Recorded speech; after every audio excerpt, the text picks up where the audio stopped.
Astaghfirullahaladzim alladzi la ilaha illa anta wa ana ala ahdika wa adika mustafa a'udzubika min syarri ma sana'tu abu laka bi ni'matika alayya wa abu bi dhanbi faghfir li fa innahu la yaghfiru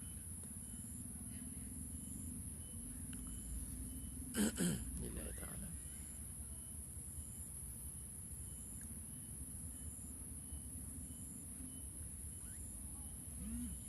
Assalamualaikum warahmatullahi wabarakatuh.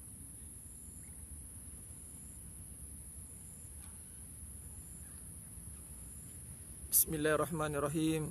Innal hamdalillah summa alhamdulillah nahmaduhu wa nasta'inuhu wa nastaghfiruh wa na'udzubillahi min syururi anfusina wa min sayyiati a'malina. May yahdihillahu fala mudhillalah wa may yudlil fala hadiyalah. Wa asyhadu an la ilaha illallah wahdahu la syarikalah wa asyhadu anna Muhammadan 'abduhu wa rasuluh. Allahumma salli ala Muhammad wa ala ali Muhammad. Rabbi yassir wa la tu'assir bi tamim bil khair. Rabbi shrah li sadri wa yassir li amri wahlul 'uqdatam min lisani yafqahu qawli. Al-Malikul Quddus Salamul Mu'minul Muhaiminul Azizul Jabbarul Mutakabbir. Subhanallah ya amma yusyrikun. Wallahul khaliqul bari'ul musawwirul lahul asmaul husna. Yusabbihu lahu ma fis samawati wal ardi wa huwal azizul hakim. Wala haula wala quwwata illa billahil aliyyil azim. Wala manja minallah illa ilaihi amma ba'du. Sidang jemaah yang dirahmati Allah Subhanahu wa taala, alhamdulillah, mudah-mudahan kita semua tergolong dalam golongan hamba-hambanya yang benar-benar bersyukur. Amin ya rabbal alamin. Alhamdulillah, semua alhamdulillah. Bertemu lagi kita pada siri kuliah doha pagi ini dalam Fitness Qalbu siri yang keempat. Bantu dulu kita sebarkan, sila like and share.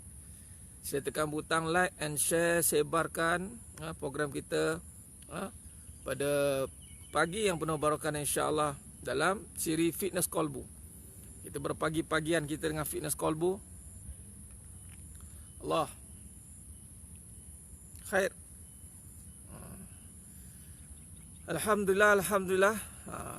Mari sebarkan kepada semua ejen-ejen kebenaran, ejen-ejen kebenaran semua. Bantu sebarkan dahulu live kita pada pagi yang penuh barakah insya-Allah di waktu duha ini. Mudah-mudahan semuanya insya-Allah, semuanya Allah limpah ruahkan rezeki, Allah bukakan kefahaman, yang mana yang sakit Allah sembuhkan, yang mana yang sempit Allah lapangkan, kesihatan, kekuatan Allah berikan, yang paling penting Allah berikan nikmat keimanan, amal ketaatan insya-Allah. Mudah-mudahan dengan istiqamah kita dalam menuntut ilmu ni, Allah bantu kita untuk terus berada di dalam jalan ketaatan. Amin amin ya rabbal alamin. Amin. Baik, bantu dulu sebarkan lagi, kita tag dulu kawan-kawan kita, sahabat-sahabat kita insya-Allah. Okey, jadi pagi ni saya mula lewat sikit sebab saya berada di luar kawasan ni sebenarnya. Di luar kawasan lepas kuliah subuh tadi shoot datang ke sini. Pagi ni saya ada program lain lagi insya-Allah. Baik, alhamdulillah dan share, alhamdulillah, terima kasih Tuan Saripardi, semua yang ada, Puan Nozailatul Mizah, nama Puan Intan Fazanisha, Puan Nazatul Naina, terima kasih. Tuan Izan Salim, Puan Izan Salim, alhamdulillah. Normala Saleh, saya sebut semua nama ni. Khairani Muhammad Naim, insya-Allah. Izah Mia Razak, Allahumma salli ala Muhammad. Rayu Mat Yusof, Cik Mai Ampang, Cik Mai Fitra Ampang, Normala Saleh, Tuan Admin Surah Najahiyah, Pak Cu ke panggilan. Puan Nurjanah, semuanya, subhanallah. Siti Sarah, terima kasih. Waalaikumsalam warahmatullahi pada semua yang bagi salam. Puan Nesh Hamidun, alhamdulillah. Tuan Syafiq Farhan, Siti Aisyah Abdul Karim, semuanya yang sebut saya satu insya-Allah. Semua dan saya dan tak sebut, semuanya insya-Allah doakan semuanya berada dalam rahmat Allah SWT. Sentiasa berada dalam barakahnya. Baik, kita mulakan pagi kita ini insya-Allah dengan perbanyakan selawat dan salam kata junjungan mulia Nabi Muhammad SAW. Pagi ni matahari cantik, masya-Allah. Masya-Allah. Angle mana ni? Okey. Standby bawa kacamata. Tahu dah. Baik, kita mulakan pagi hari kita dengan selawat dan salam kata junjungan mulia Nabi Muhammad SAW. Allahumma salli ala Muhammad wa ala ali Muhammad.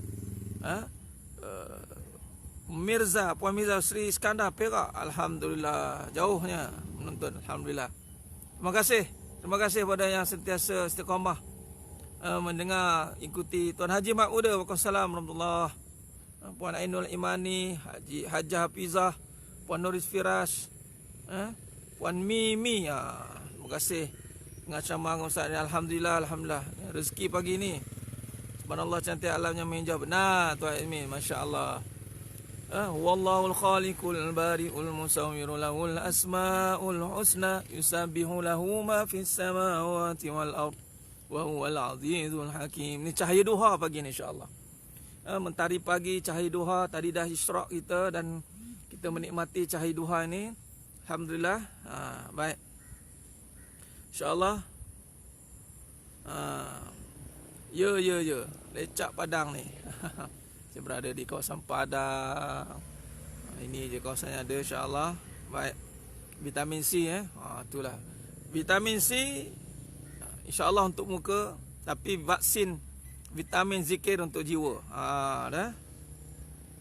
Hampir sama, alhamdulillah. Subhan khair. Baik.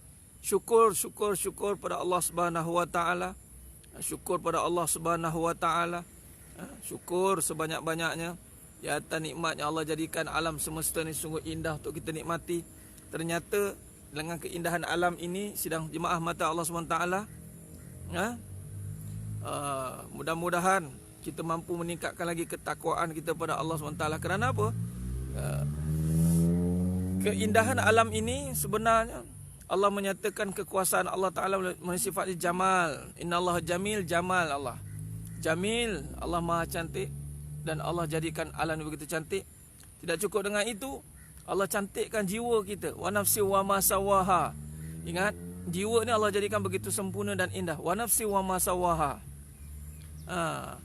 Tempat di mana Tuan Sarif Pardi saya berada di sekitar ni mana? Malaka Kuala Kubu ni, area sini. Baik. Wa nafsi wa ma sawaha, demi jiwa dan seluruh penyempurnaannya jiwa. Cahaya yang menyinari ini, cahaya mentari pagi, cahaya matahari, cahaya siang menyinari kegelapan, menyinari bumi. Tapi cahaya hati itu menyinari hidup seseorang itu. Menyinari jiwa, menyinari kehidupan. Bergunanya cahaya, bergunanya lilin kerana cahaya pada apinya. Lilin ni berguna kerana ada cahaya pada apinya. Bergunanya lilin kerana cahaya pada apinya. Bergunanya kita kerana cahaya pada jiwanya. Bergunanya manusia. Allah, silau. Saya kena alih sikit. Okey. Silau sangat. Baik. Bergunanya lilin. Bergunanya lilin. Bergunanya lilin kerana api. Cahaya yang ada pada apinya. Jadi lilin itu, kita mulakan tamsilan kita pada pagi ini yang pertama. Sebab pagi ni kita cerita tajuk tentang bebanan hati. Bebanan hati. Semalam kita cerita tentang gangguan kolbu. Bebanan kolbu, gangguan kolbu. Saya akan sentuh lagi juga tentang bebanan kolbu ni. Kita akan sentuh juga tentang bebanan kolbu. Baik. Lilin itu bercahaya. Lilin itu bercahaya kerana ada apinya. Dan api itu berfungsi kerana cahayanya. Jadi bergunanya lilin, ini perumpamaan tamsilan yang pertama. Bergunanya lilin kerana cahaya pada apinya. Baik. Makna lilin tidak akan berguna kalau tiada sumbu dan tiada api. Api ni kita gunakan dia kerana cahayanya dan habanya. Tapi lebih kepada cahaya lah. Kita nakkan kalau lilin kita nisbahkan pada cahaya. Dia bukan untuk membakar, dia untuk menerangi cahaya. Baik, nisbahkan pada diri. Nisbahkan pada diri. Nisbahkan pada kita bergunanya diri, bergunanya manusia kerana cahaya pada jiwanya. Tu dia. Jiwa ni dia kena hidupkan dia. Dia kena berikan cahaya pada hati itu. Baik. Ingat, manusia itu dikira berguna. Berguna setelah hatinya bercahaya. Ingat. Ulang lagi sekali. Bergunanya manusia itu bergunanya manusia itu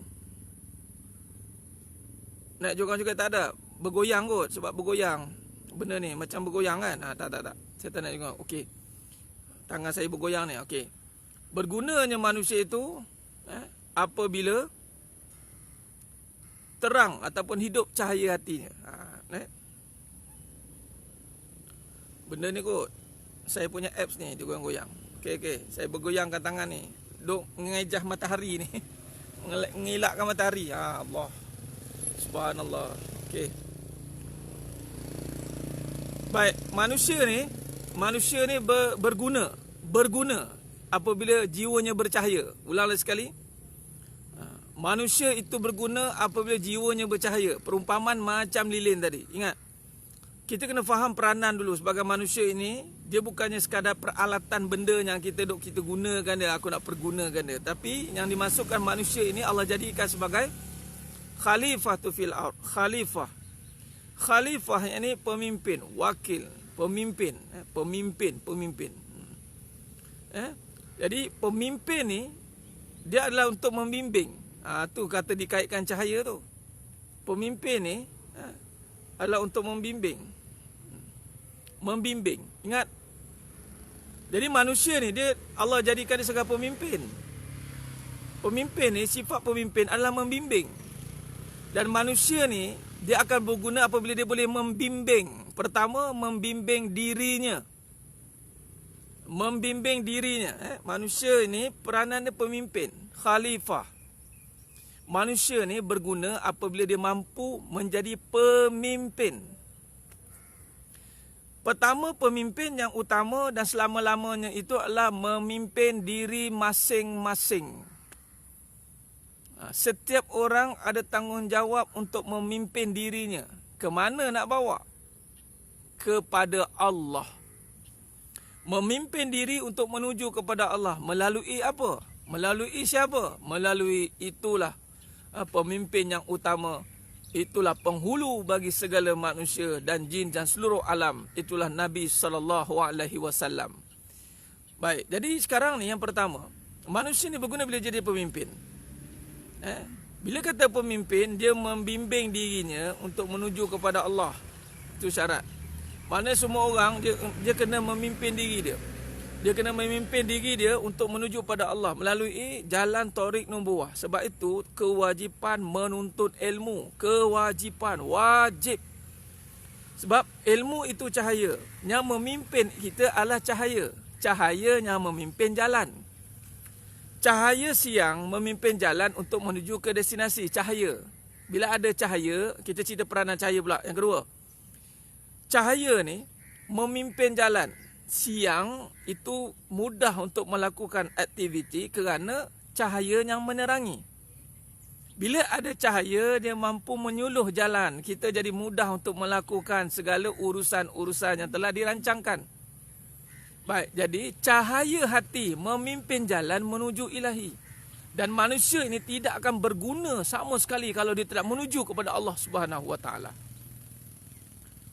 Tak akan berguna sedikit pun. Jadi maknanya cahaya yang dinisbahkan kepada ilmu, wajib kita mencari cahaya itu. Dia panggil hidayah. Wajib. Macam contoh pagi ini. Allah takdirkan anda semua sedang penonton, sedang jemaah mata Allah Ta'ala mencari ilmu tentang kebenaran. Ini hakikat kehidupan. InsyaAllah. Hakikat kebenaran, hakikat kehidupan. Ya Tuan Zulkifli Mahdi. Ya insyaAllah 28 bulan saya akan berada di Seremban. InsyaAllah Seremban Selatan. Jemput kepada semua yang nak bersama saya dengan secara bertalaki, berdepan-depan, maka saya jemput hadir 28 bulan insyaAllah. Baik. Ilmu itu cahaya. Ilmu itu cahaya dan ilmu yang membawa kepada Allah. Ilmu yang bawa kepada Allah. Itu cahaya yang sebenar. Al-ilmu. Nurun. Ilmu itu cahaya. Baik Ustaz. Kalau begitu adakah semua ilmu itu dikira yang cahaya? Ya, pada asasnya ilmu yang menuju kepada Allah. Yakni ilmu akhirat. Itu membawa kepada Allah dan ilmu itu adalah dikatakan sebagai cahaya. Cahaya. Baik, jadi sedang jemaah mata Allah SWT, adakah cukup dengan itu? Tidak. Ilmu yang membawa kepada perbahasan apa? Hati. Dia kita bagi pada yang lebih tepatnya adalah perbahasan tentang hati. Baik, ilmu perbahasan tentang hati yang dinamakan akidah, tasawuf, penyucian ini, itulah dia lebih kita mendalami ilmu tentang nak membawa cahaya ke dalam hati. Ilmu tu cahaya dah, tapi bagaimana nak memastikan ilmu tu meresap dalam hati? Allahumma salli ala Muhammad wa ala ali Muhammad. Kita bangun. Di tempat. Allah Akbar. Subhanallah, subhanallah. Okey. Utara, insya-Allah. Baik, ilmu tu cahaya. Ilmu tu cahaya dah. Tapi bagaimana cahaya ni nak tembus masuk dalam hati? Maka ulama meletakkan, Al-Imam Ghazali rahimahullah taala meletakkan bahawa sebab itulah yang menjadi kewajipan yang utama itu adalah membersihkan hati. Dunia lagilah, ilmu dunia gelap terus. Dunia gelap terus. Ilmu ni pada dunia, ilmu dunia, ilmu yang gelap. Dunia. Contoh ilmu duit. Orang macam ni cari ilmu duit. Nak cari duit, cari ilmu tentang duit. Ya ilmu. Cahaya ustaz. Ya, dia nampak duit je lah. Kemudian dia nak buat duit itu jadi cahaya yang lebih utama, yang ni pahala dia tak nampak. Maka sekadar ilmu yang bersifat sementara, cahaya sementara. Ilmu ni sifat dia cahaya. Tetapi ilmu yang meletakkan cahaya yang kekal. Ilmu yang meletakkan cahaya yang kekal. Jadi ilmu yang meletakkan cahaya yang kekal itu adalah ilmu yang membawa kepada akhirat. Ilmu yang membawa kepada akhirat. Jadi ilmu cari duit, semua orang cari duit. Tapi ilmu tu tidak kekal cahaya dia. Kerana duit selagi tidak digunakan untuk pahala, maka dia tidak akan menjadi perkara yang menyuluh jalan. Tak boleh. Allahumma salli ala Muhammad wa ala ali Muhammad. Jadi ilmu membersihkan hati. Tu ilmu. Dalam kita nak belajar semua ilmu, ingat ilmu duduk di mana? Ilmu duduk di qalbu. Ilmu duduk di hati. Sebab tu ada orang belajar, ada orang ambil tahu perkara tentang agama tapi tidak menjadi sepertinya. Kenapa apa? Kerana masih ada busuk hati. Busuk hati, iri hati, dengki hati, sakit hati. Selagi mana hati kita masih berada dalam kondisi begitu, bermakna ilmu yang ada tidak mampu menerangi cahaya hidup kita. Tidak mampu menerangi cahaya kehidupan kita. Nampak? Cukup Allah semua ada padanya. Ya. Dalam kita hari ini nak menuju kepada Allah. Itu nak jumpa kepada Allah, nak menuju kepada Allah. Itu mestilah duduk kepada persiapan hati. Hati kena sihat. Allah tak jumpa hati yang sakit. Allah tak jumpa orang hati yang sakit. Malah sebab itu kalau kita lihat peristiwa Isra' wal Mi'raj, bagaimana Nabi SAW. Nabi SAW dibedah 2 kali. Pertama ketika Nabi lahir, ketika kecil. Kedua, Nabi dibedah ketika nak bertemu dengan Allah di waktu peristiwa duka nestapa. Kewafatan Sayyidatina Khadijah radhiyallahu anha dan kematian 4 saudara Nabi. Ketika itu Nabi sedih dan suasana sedih ni mengganggu hati Nabi SAW. Nampak? Punya telitinya Allah Ta'ala menjaga Nabi. Cuba tengok. Kita ni sedih ni okey. Tak apalah ustaz, sedih nak buat macam mana manusia. Tengok Nabi SAW. Allah jaga Nabi SAW. Walaupun kesedihan itu kesedihan adat. Adat manusia, kematian, kehilangan orang yang begitu berjasa dalam hidup Nabi SAW. Pak saudara Nabi, isteri Nabi SAW. Sedih. Jadi kesedihan itu perasaan. Perasaan itu mampu mengganggu jiwa. Maka Allah SWT panggil Nabi. Panggil Nabi bertemu dengan Allah SWT dalam peristiwa Isra' wal Mi'raj. Maka apa yang Allah buat? Pertama sekali yang Allah buat adalah Allah suruh Jibril AS bedah jantung Nabi. Bersihkan hati Nabi. Nabi dibersihkan oleh Allah Ta'ala direct oleh Jibril AS. Maka kita yang mana kena ikut Nabi, maka kita kena bersihkan hati lah. Bersihkan hati. Nampak?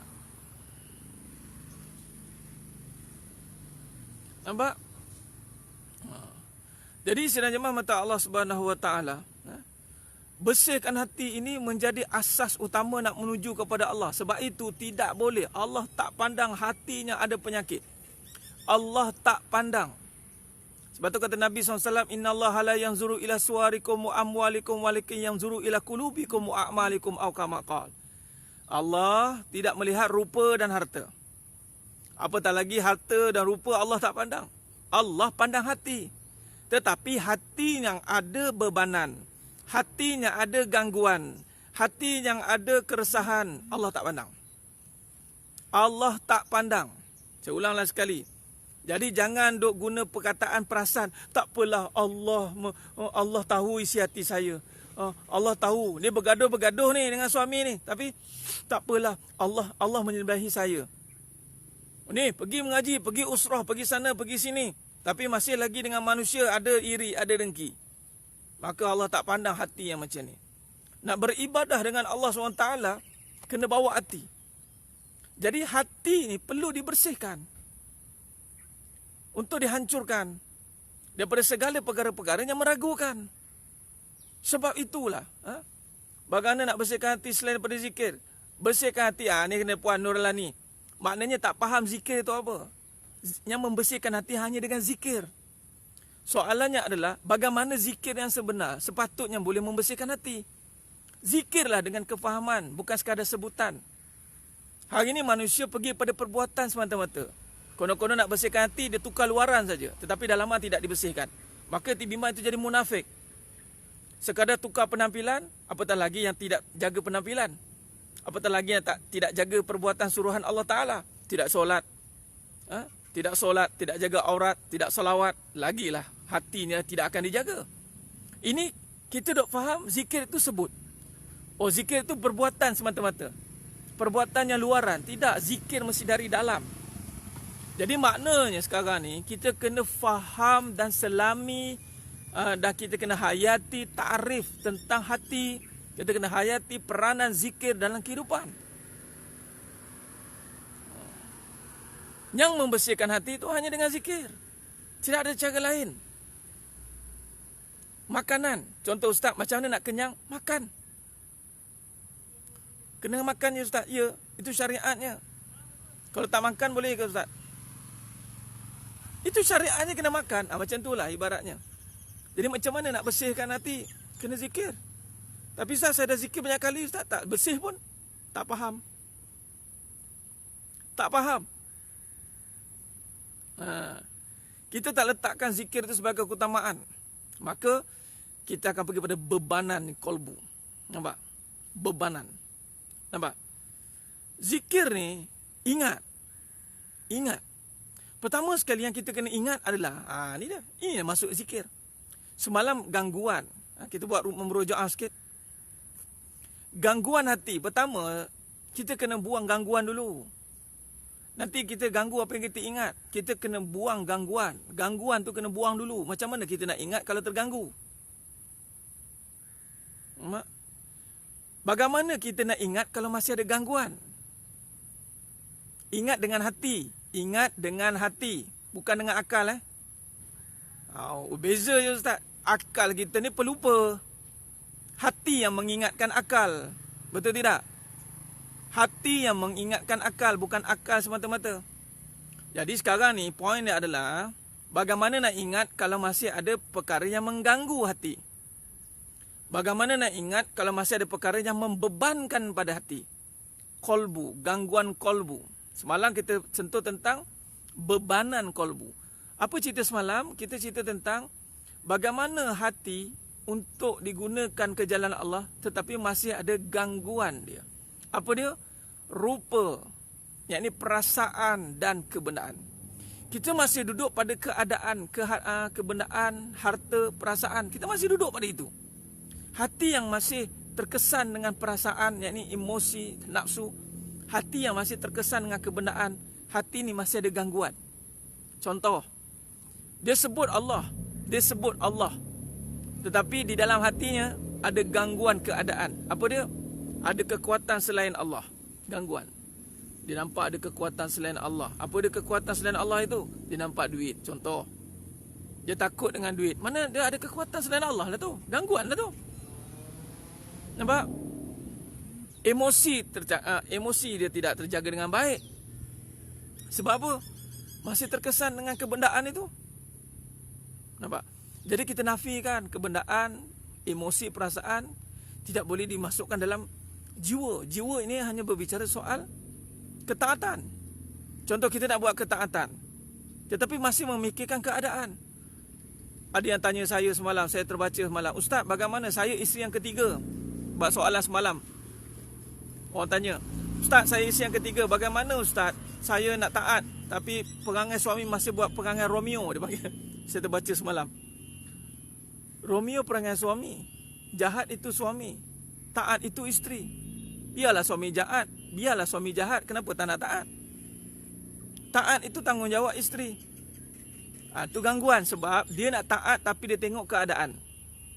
Maka kalau dia taat kerana suami baik, maka taat itu tidak ikhlas. Taat itu masih tergantung kepada suami. Taat sebab suami baik, bukan sebab Allah baik. Patutnya ubahlah. Taatlah sebab Allah baik. Ikhlas dalam mentaati. Janganlah terikat dengan kebendaan. Ini kenapa ni doa bernangis-nangis ni? Saya susah Ustaz. Oh, susah. Lepas tu, saya doa Ustaz, saya nak senang. Okey. Lepas tu, nanti dah senang, nanti saya akan doa lagi. Tiba-tiba senang tak doa dah. Maknanya main emosi. Kata-katanya membelai jiwa saja. Bermain dengan kata-kata. Allahu Akbar. Jadi gangguan hati. Taat. Jangan tengok keadaan. Jangan tengok perasaan. Malah ketaatan itu akan menundukkan perasaan. Ketaatan itu akan mengawal keadaan. Nampak? Masih ragu-ragu dan mana taat tak sungguh-sungguh. Benar tu Tuan Aswad, Tuan Khairul Aswad. Nak buat masih berkira-kira. Maksudnya masih ada gangguan. Itu belum ingat. Belum zikir sepenuhnya. Walaupun dia dah buat. Tapi tak apalah, belajarlah. Buatlah lagi sampai betul-betul bersih. Allah Ta'ala penyayang kan?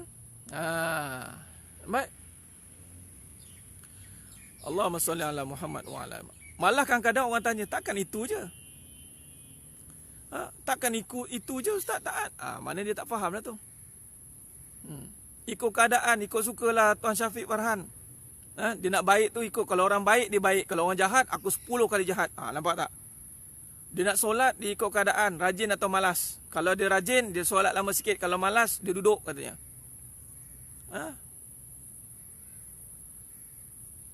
Puan Haliza Jamnat, ada orang benci kan tapi bagi telekung. Masya Allah, Alhamdulillah. Saya ada orang inbox saya, Ustaz, saya benci dengan Ustaz. Saya tak suka dengan ceramah Ustaz. Tapi sekarang saya dah terbuka Ustaz, hati saya Ustaz nak dengar ceramah Ustaz. Masya Allah katanya. Nampak? Sebab kita bicara kebenaran. Bicara kebenaran, mana orang ramai nak dengar? Kita tak cari viewer. Saya tak cari viewer. Dan kita ceramah bukan perlukan follower. Ceramah ni kena sampaikan. Bukan kena tunggu crowd ramai baru nak bercakap. Saya bercakap daripada dulu lagi. Tak ada orang pun kita bercakap dah. Saya bercakap dengan sisi saya. One to one dia bercakap. Tak ada nak bercakap ramai-ramai macam ni. Nampak tidak? Tak ikut keadaan. Belum ada ramai baru kita semangat. Tak, saya bercakap balik rumah. Di sisi saya kena cakap. Tak habis ceramah kat sini, kat rumah kena ceramah. Nampak? Sampai dapat gelaran kena buka kitab. Jangan silap cakap. Memang buka kitab tu. Memang saya kat rumah saya ceramah. Lepas tu pula saya dengan mak saya. Kita bertukar-tukar pendapat dengan ayah. Bertiga je. Tak ramai pun. Tak ramai. Saya bertiga. Dengan mak dengan ayah saya. Kadang-kadang bertukar-tukar pandangan, pendapat. Kita berusrah, bersyarah. Nampak? Jadi saya tak perlukan keadaan ni. Saya tak perlukan. Orang nak tengok ke tak tengok ke. Dalam bahasa mudah, macam nampak macam sombong. Tak. Kita tidak bergantung pada keadaan. Ada orang nak tengok ke tak tengok ke. Saya tak perlukan tuan-tuan tengok pun. Nampak? Saya perlukan hanya Allah tengok saya buat. Saya perlukan hanya Allah tengok saya dakwah. Dah. Biarlah orang nak tengok ke tak tengok ke. Nak bagi marah ke tak marah ke. Lantak demo katanya. Bahasa orang Perak kata. Yang saya perlukan adalah biar Allah tengok apa yang saya buat. Cukup. Saya tak perlu kan nak tengok siapa 1.4K ke 5.8K ke. Belum tentunya semua tengok semua buat. Buat apa? Nak cari publicity murahan. Daripada orang benci dari suka. Sebab memang Dakwah kebenaran ni orang suka, orang tak suka. Dia kata cara ustaz ni macam sombong kata. Cara ustaz ni action. Mula-mula lah, sekarang dah tak ada lah. Sekarang tak Allah.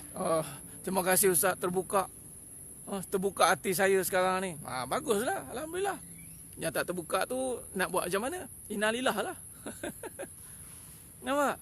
Allahumma salli ala Muhammad wa ala ali Muhammad. Malah saya kalau bercakap Allahumma salli ala Muhammad, dengan isi-isi saya lagi lama saya bercakap daripada ceramah kat sini.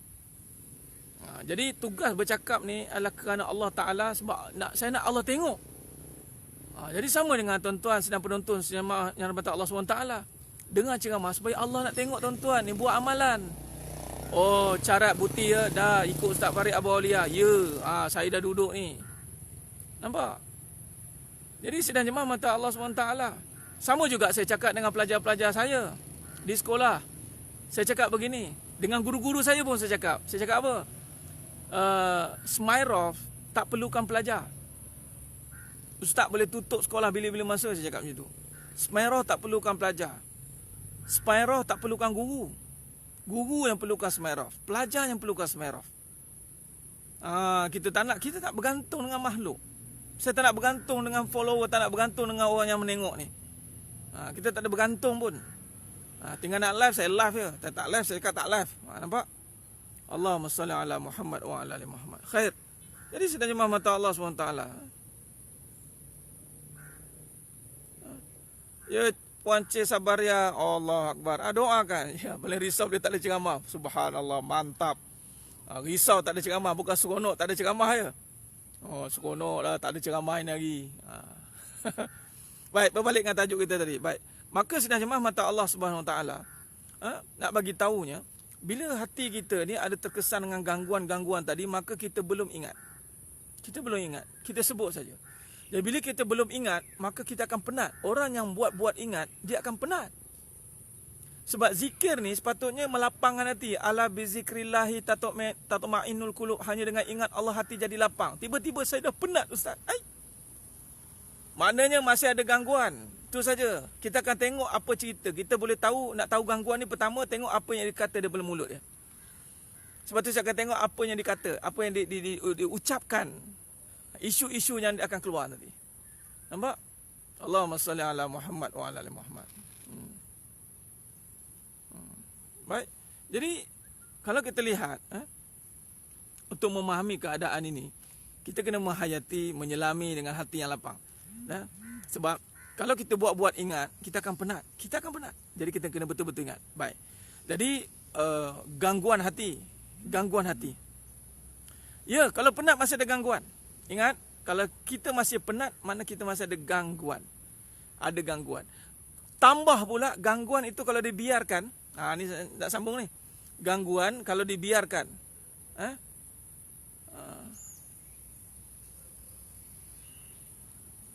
Tuan Fat nak belanja, mai sini. Ada ke kat area sini? Saya kat luar ni. Saya tak sempat lagi nak buat tim bikers ni. InsyaAllah dah bagi nombor dah tu. Ada beberapa orang yang bagi nombor, antara Tuan Fat juga tu. Bagi nombor untuk buat bikers. Nanti kita buat satu Ahad sambil kita buat fitness kolbu ni bersama dengan tim-tim bikers. Bikers Hakul Bikers. Hakul Bikers, subhanallah.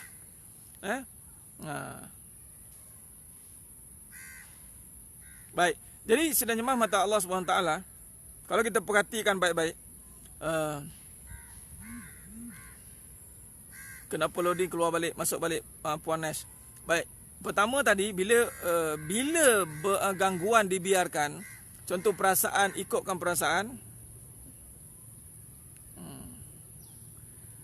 Puan Ariana AJ, mula-mula dengar dengan ceramah, tersinggung dengan apa Ustaz cakap. Masya Allah, mohon terasa. Alhamdulillah. Tapi itulah kebenaran kan, Puan Ariana.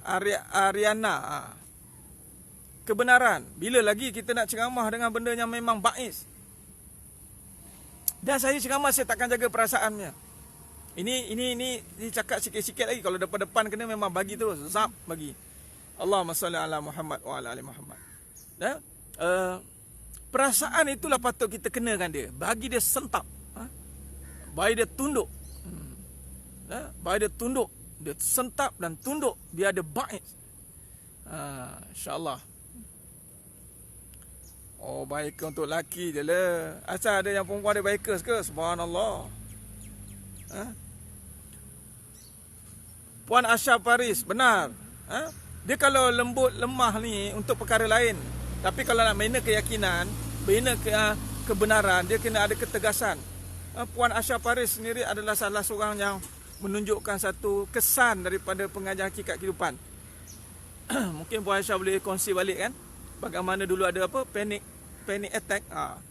Bila dengar balik dengan hakikat ni, alhamdulillah dibersihkan. Masya-Allah, tabarakallah.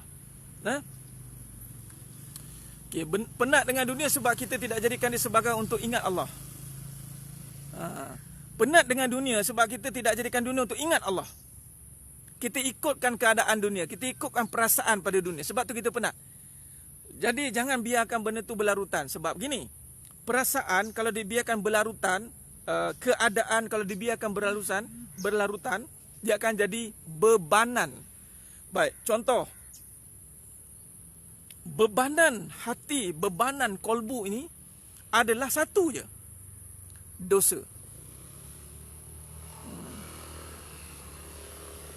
Ya, Tuan Haji Mak Muda.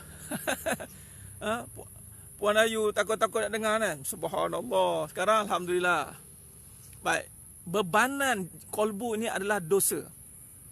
Dari mana datang dosa itu? Dosa itu apabila kita membiarkan perasaan menguasai hati. Jadi dosa lah.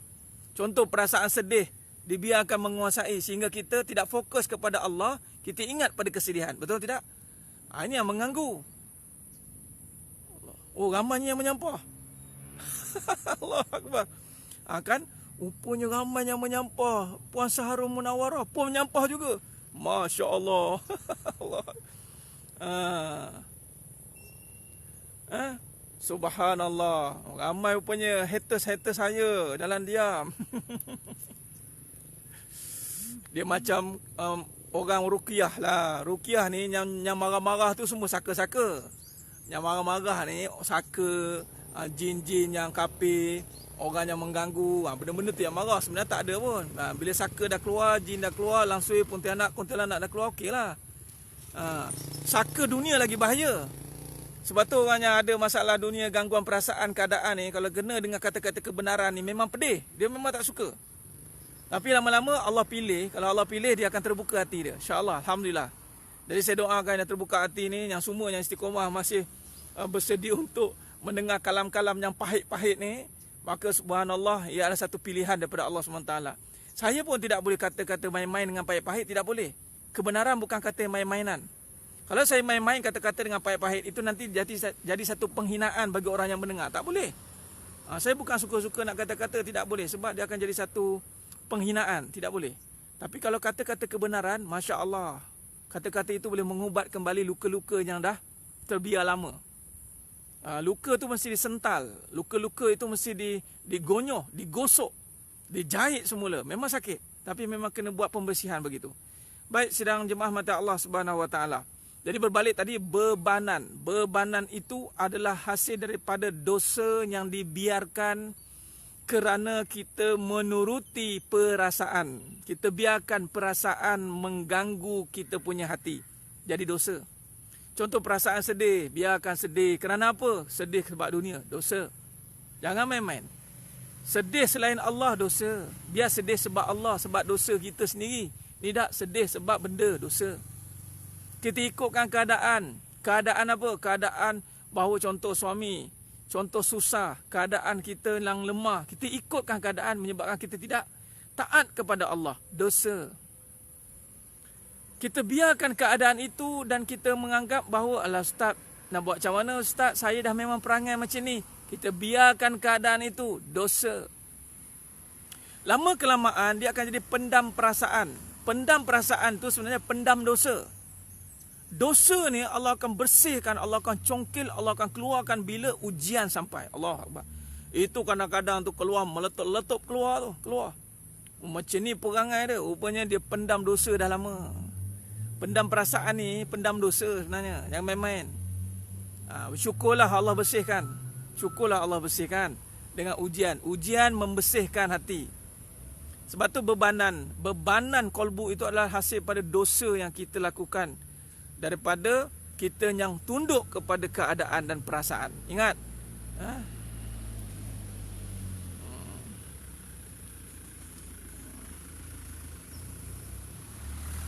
Allahumma salli ala Muhammad wa ala ali Muhammad.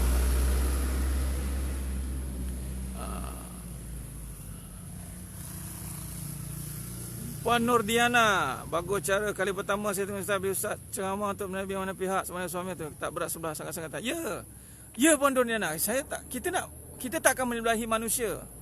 Kita tak akan menyebelahi manusia. Kita akan menyebelahi, kita akan sokong Allah, kita akan sokong kebenaran. Kita tak akan sokong fasik. Kita tak nak sokong manusia, kita nak sokong kebenaran. Jadi manusianya duduk dalam kebenaran, kita kena sokong. Nampak? Allahumma salli ala Muhammad wa ala ali Muhammad. Khair. Jadi pendam perasaan adalah pendam dosa. Bayangkan pendam dosa. Sebab tu tunggu masa je. Aku tunggu masa aku nak geram ni. Aku tunggu masa je tak keluar ni. Tunggu masa meletup. Itulah nama bebanan. Sebab kita terkesan dengan keadaan, kita terkesan dengan kebenaran. Ingat, orang yang dah lama duduk dengan keduniaan, dia cepat pendam perasaan. Tak percaya tengok. Sebab tu cepat terasa ni, hati-hati. Hati-hati. Allahumma salli ala Muhammad wa ala ali Muhammad.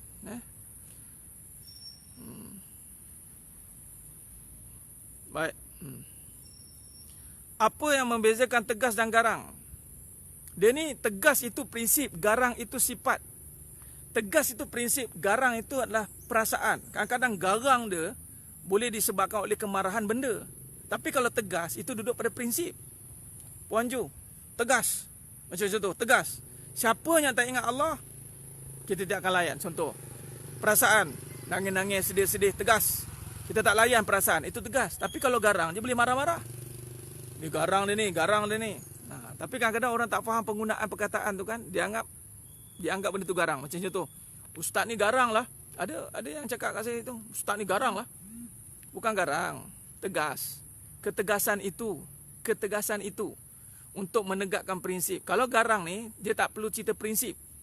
Garang ni dia boleh garang semua benda. Anak marah sikit, anak buat siapa sikit, marah. Ini sikit, marah. Marah je kerja dia. Itu garang. Saya dalam tegak-tegak macam ni, tanyalah. Kita ada zaujah, azwajah, isteri kita ada. Tanya. Memang tegas.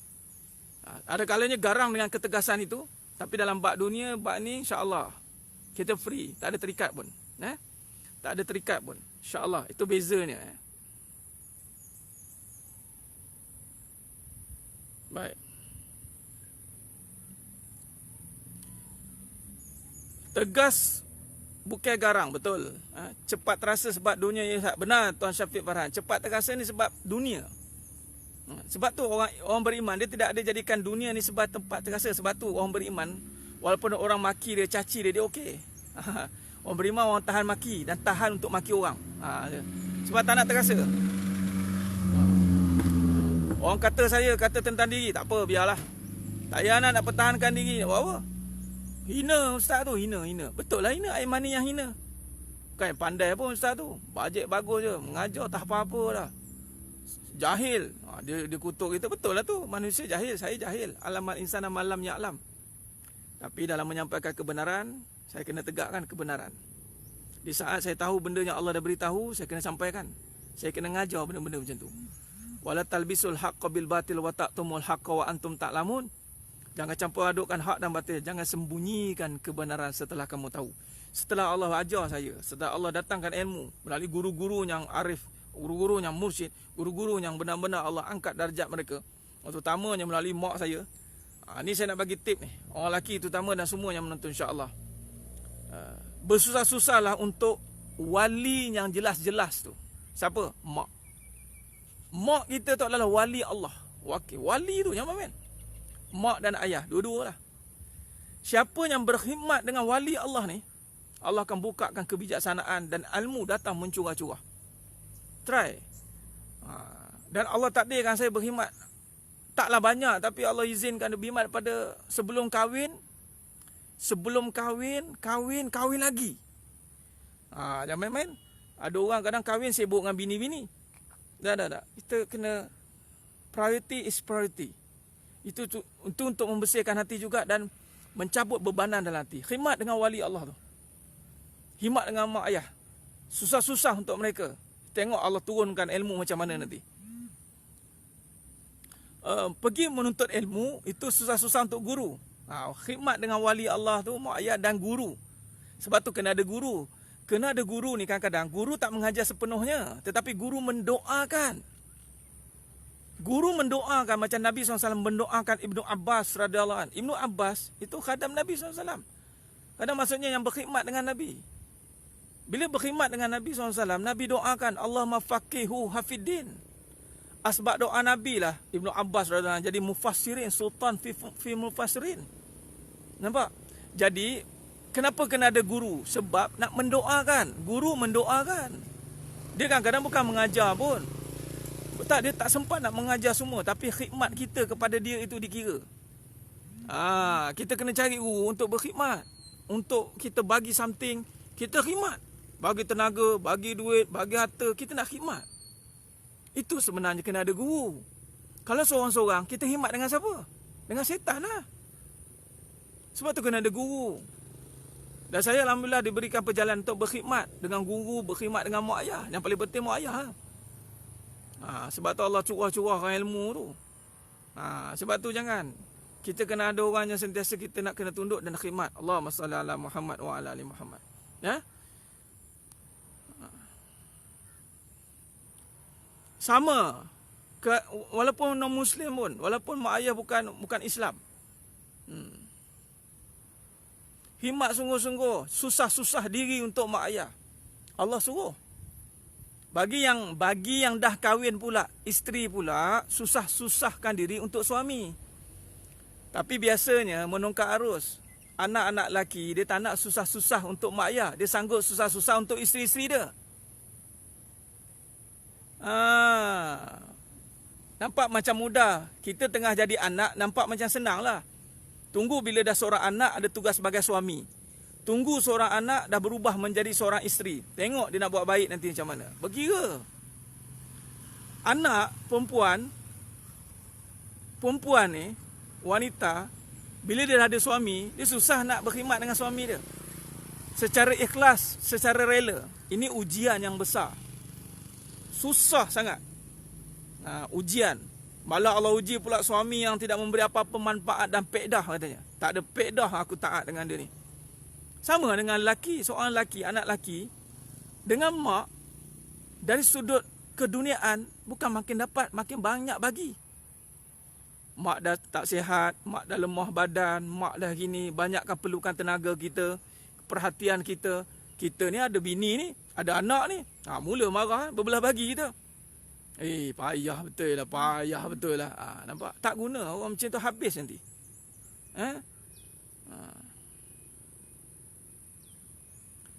Tak boleh. Mana boleh lebihkan seorang guru pada kedua orang tuanya. Mak ayah tetap ranking nombor 1. Kalau ada mak ayah, utamakan mak ayah. Dan berkhidmatlah dengan guru. Kalau tak ada anak lelaki, anak perempuan, tak apalah. Macam mana? Itu dah Allah izinkan setakat tu. Didiklah anak perempuan tu jadi isteri solehah. Tak apalah. Tak payahlah nak harap habis tak adalah orang nak berkhidmat dengan saya. Bukan macam tu cara fikir. Cara fikir, kalau ada anak lelaki, khidmatlah, khidmat. Kalau ada anak perempuan, didiklah jadi isteri solehah. Siapa yang ada anak perempuan, kalau semua anak perempuan dan berjaya menjadikan 4 orang anak perempuan dan isteri solehah, syurga dah untuk mak ayah dah. Syurga dah untuk mak ayah dah. Suruh anak perempuan tu balik. Kau balik, kau jangan nak ngada dengan mak. Kamu dah ada suami, kamu taat dengan suami kamu. Jumpa mak kat syurga. Macam Imam Syafi'i rahmatullah. Imam Syafi'i rahmatullah, mak dia kata apa? Jumpa mak kat syurga. Anak lelaki tu. Ni anak perempuan sekarang, walaupun anak perempuan dengan mak rapat macam kawan, tapi bila dah ada suami, jangan buat macam tu. Mak dah tak ada apa-apa kepentingan atas kamu. Kamu sekarang hak lebih kepada suami kamu. Kamu jaga suami kamu baik-baik. Jumpa mak di syurga. Tu dia ayat. Kalau mak yang mengaji lah, mak yang faham. Kalau mak tak faham jadi gaduh pula.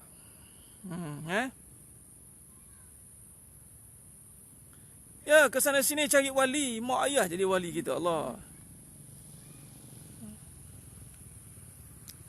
Jangan nak berkat mengaji pun kena utamakan mak ayah, kena baik. Guru ni, guru juga, guru pun kena manfaat sebab kita nak khidmat dengan dia. Allahumma salli ala Muhammad wa ala ali Muhammad.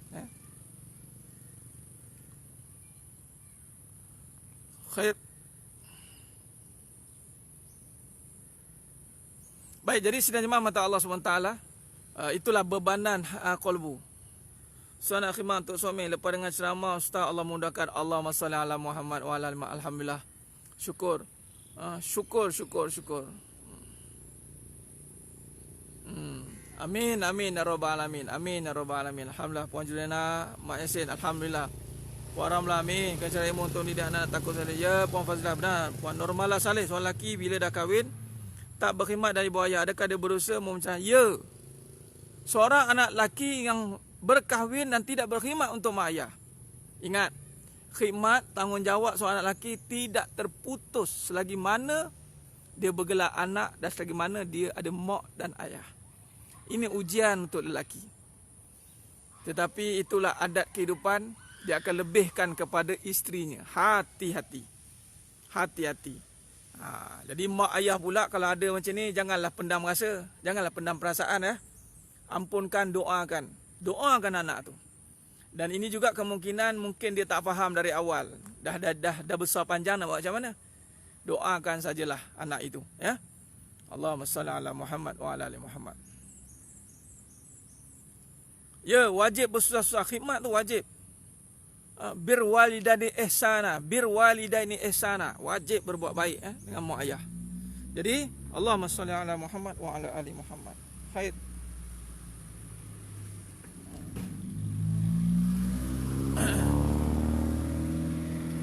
Baik, sidang jemaah mata Allah SWT, saya kira cukup setakat itu dulu untuk pagi ini. Saya kena gerak. Panas dah, matahari pun dah naik.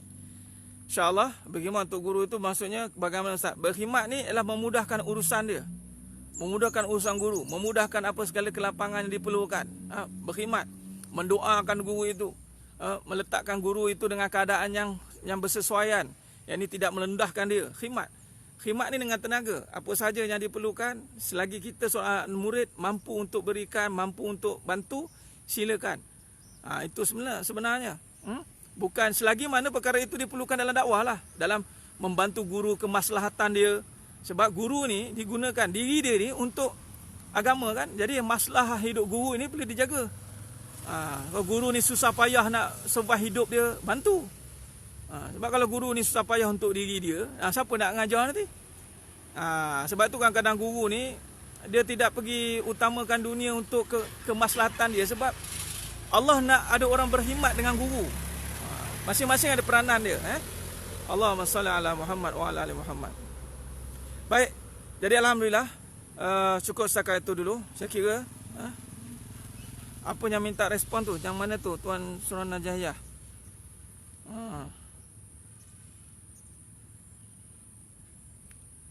Allahumma salli ala Muhammad wa ala ali Muhammad. Baik, mana yang saya terlepas pandang, saya mohon maaf. Mungkin nanti saya akan respon balik. Allahumma salli ala Muhammad wa ala ali Muhammad.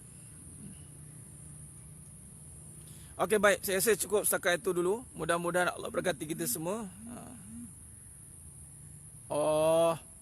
Gimbal. Bukan tripod, gimbal. Tapi saya gerak-gerak ni. Kalau tripod lagi goyang gambar. Baik, jadi sidang jemaah mata Allah SWT. Cukup setakat itu saja. Mudah-mudahan Allah berkati kita semua. Dan kita jumpa lagi pada siri yang akan datang insya-Allah. Pada malam ni insya-Allah, dengan izin Allah kita ada kuliah malam ni pukul 10 macam biasa.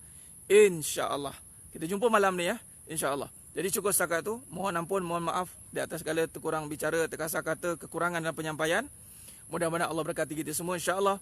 Buang gangguan kolbu, buang bebanan kolbu. Mudah-mudahan hidup kita sentiasa dibantu oleh Allah Ta'ala yang Maha Esa insya-Allah.